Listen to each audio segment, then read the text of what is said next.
एक बहुत बड़ा विशालकाय का वट वृक्ष है जिसको आप लोग बड़ का पेड़ कहते हैं।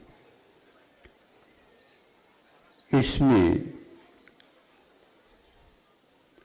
फल भी लगते हैं, आप लोगों ने देखा भी होगा।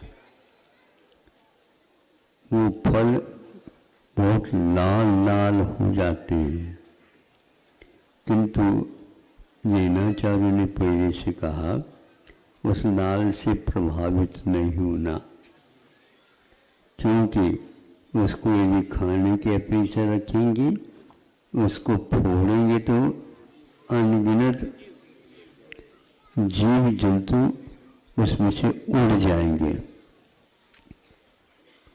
इसलिए निरीक्षण करके, परीक्षण करके अपने यहाँ भोजन पान इत्यादि का वर्णन किया है। तो वह विशाल का एक वृक्ष, उसकी जटाएं चारों ओर फैल गई हैं और कहाँ कहाँ तक दूर तक उसका फैलाव है। उसकी छाया तो बहुत दूर तक व्याप्त है, सब कुछ है। देखने को भी वह सुहावना, हमेशा वह अपने हरितिमा से सबको आकृष्ट करते। ये सब कुछ होते हुए भी आकस्मिक बादल कहाँ से आए पता नहीं, और वर्षा चालू हो गई।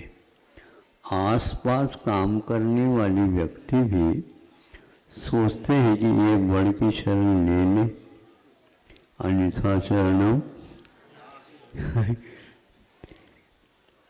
आए। और वर्षा धीरे धीरे होते हुए काफी तेज हो गई। उसके साथ साथ झंझावात जिसको बोलते हैं, आंधी जिसको बोलते हैं, जिसके पास आंख न हो वो अंधा कहलाता है। वह भी इसी प्रकार की आंधी नहीं दिख रही, कहाँ से आई कि कहाँ पर जा रही, और इतनी तेज आंधी हो गई। धीरे धीरे वह वड़ का पेड़ झूमता हुआ झूमता हुआ झूमता हुआ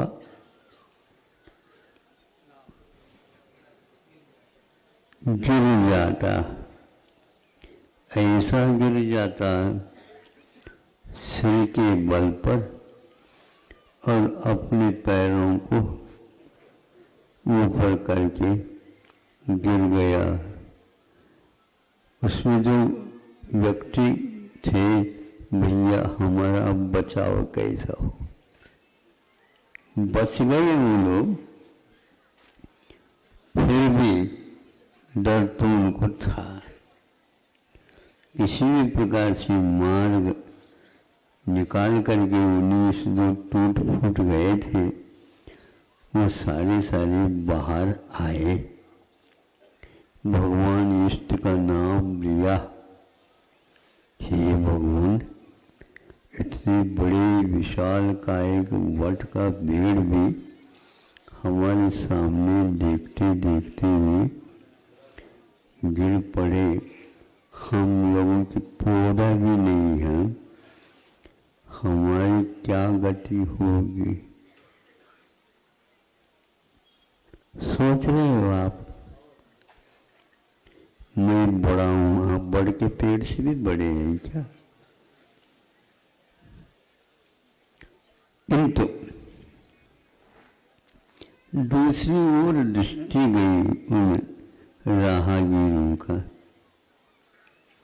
बहुत बड़ा अनर्थ हो गया। तो उधर से एक छोटा सा पौधा, दूल्हा पतला, ये समझे, वह उस आंधी को भी ललकारता हुआ, तुम भी थोड़े बहुत नमस्कार करो धरती की। तो वह धरती का पूत धीरे से उठ करके खड़ा हो गया, सही सलामत, कोई टूट फूट नहीं। और ठोक गए तुम्हारे। लेकिन ये भी बताया बहुत देर तक शीर्षासन लगाना ठीक नहीं, अब अपने पूर्व स्थिति पर आ जाओ। वो बड़का पेड़ कहता, हम हमारी तुम आलोचना भी कर रहे हो, उपहास भी कर रहे हो। नहीं नहीं, बड़ों का हम कैसे उपहास कर सकते हैं? ये उपहास करने की बात नहीं, लेकिन फिर भी बातचीत में पूछताछ की बात है। अब ऐसा करो, आप थोड़े से कमर में ढीलापन आ जाए तो जब कभी भी ऐसा अवसर आ जाए झुका करो। ये किसका है? सुनो, ऐसा नहीं। यहाँ पर तो प्रसंग ऐसे है कि वहाँ हमेशा हमेशा कर तालियां गर्जित हो जा। जब कमर में कसाव नहीं होना चाहिए तो दूसरे भी कोई भी योगाचार्य के पास जाओ और वहाँ से ये प्रशिक्षण ले लो। तो शीर्षासन भी चाहिए, दंडोत भी चाहिए। आप अच्छे दंडोत दे रहे हो, लेकिन साष्टांग अलग होता है। कि शीर्षासन में भगवान की वंदना नहीं की जाती, किंतु शीर्षासन से योगासन तो कर सकते। उसके माध्यम से हम शरीर को, काया को नियंत्रण में रख सकते। सुनता रहा। अब देखो, अब इसकी बात था, आपके पास बहुत सारे जड़े होने से आप बहुत सारे खान पीन तो करते होंगे। धरती के पूत होने के नाते ये है कि धरती है, थोड़ा सा बहुत भोजन कर लिया। और देखो, ध्यान ज़्यादा नहीं बोलो, हमें ही देख करके तुम बोल रहे। नहीं, बोल नहीं रहा हूँ, वस्तु स्थिति बता रहा। फिर वह बड़का पेड़ भी कहता है, देखो हर एक बात जो है आप आलोचना की बात नहीं, ये इतने हम खाते इसलिए ये लोग आते हैं तो इनके लिए घाम लगती है, वर्षा होती है, आदि आदि, उसके लिए हम छाया प्रदान भी करते हैं। तुम पृथ्वी से खा लेते हो, तुम्हारी छाया तो है क्या बताओ? बड़का पेड़ भी प्रशिक्षित था, उसने उत्तर दे दिया। लेकिन ये तो ध्यान में रखना ही होगा कि हमारा ये अक्कड़पन दुनिया के सामने आ गए कि हमें उठाने के लिए हजारों व्यक्ति भी आ जाए, नहीं उठ सकते हैं। किंतु यह स्वाश्रित है, कितना दुबला पतला है, लेकिन आंधी को भी इसने ललकारा है। आप लोग भी ये समझे, कैसे भी आंधी आई या तूफान, भजन बोलते बच्चे, आगे तो याद नहीं रहा मुझे, बढ़ते जाए। हाँ, ये बिल्कुल बढ़ते जाए, लेकिन बढ़ने की तो बात अलग है, उठाने से उठ भी नहीं पा रहे।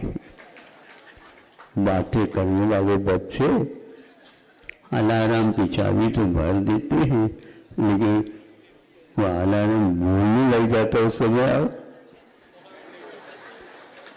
और बल्कि कुशल बच्चे क्या करते हैं, जल्दी जल्दी बटन दबा ताकि नींद का झोंका और ले ले।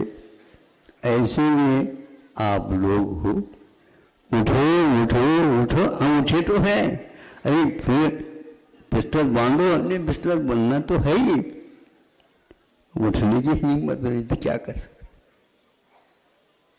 प्रमाद संसार का बड़ा शत्रु है, सबसे बड़ा शत्रु प्रत्येक के पास प्रमाद है। जब हम विद्यालय जाते थे तो कोई भी बच्चा उवासी कर लेता तो स्वयं भी आलसी हो और अड़ोस पड़ोस में बैठे हुए बच्चे उनके लिए भी आलसी बन रहे। चलो बेटा, वो यूं लेकर के जाता। ऐसा क्यों हुआ? समय पर भोजन किया करो, समय पर अध्ययन किया करो, समय पर विश्राम लिया करो, लेकिन विश्राम की एक सीमा होनी चाहिए। विश्राम तो श्रवण भी लेते हैं। हमने 4-5 दिन पूर्व में कर्म से ये कहा था। इसी प्रकार हम लोग अपने कषायों के ऊपर नियंत्रण रखना चाहते हैं तो वह गिरा हुआ जो बड़का पेड़ है उससे भी आप सीख ले सकते हो, और हमेशा हमेशा उस प्रकार का प्रमाद नहीं करने रूप आप पुरुषार्थ भी कर सकते हो। ये हुआ एक मार्ग। सारे जितने भी मुक्त हुए हैं उन लोगों ने इसी प्रकार के दृश्य को देख करके ही अपने आप को संभाला। और हमारी गति ऐसी है, अपने आप को संभाल नहीं पा रहे, दूसरे के लिए देखो तुम गिरते हुए हमने पकड़ लिया, नहीं तो कहाँ पर चले जाते पता खाओ। हम अकेले थोड़ी जाते हैं, तुम्हारे हाथ पकड़ कर तुम मुख अकेले चल जाए हम। तुम भी देखा करो, 2 व्यक्ति मिलने के उपरांत काम डबल होना चाहिए।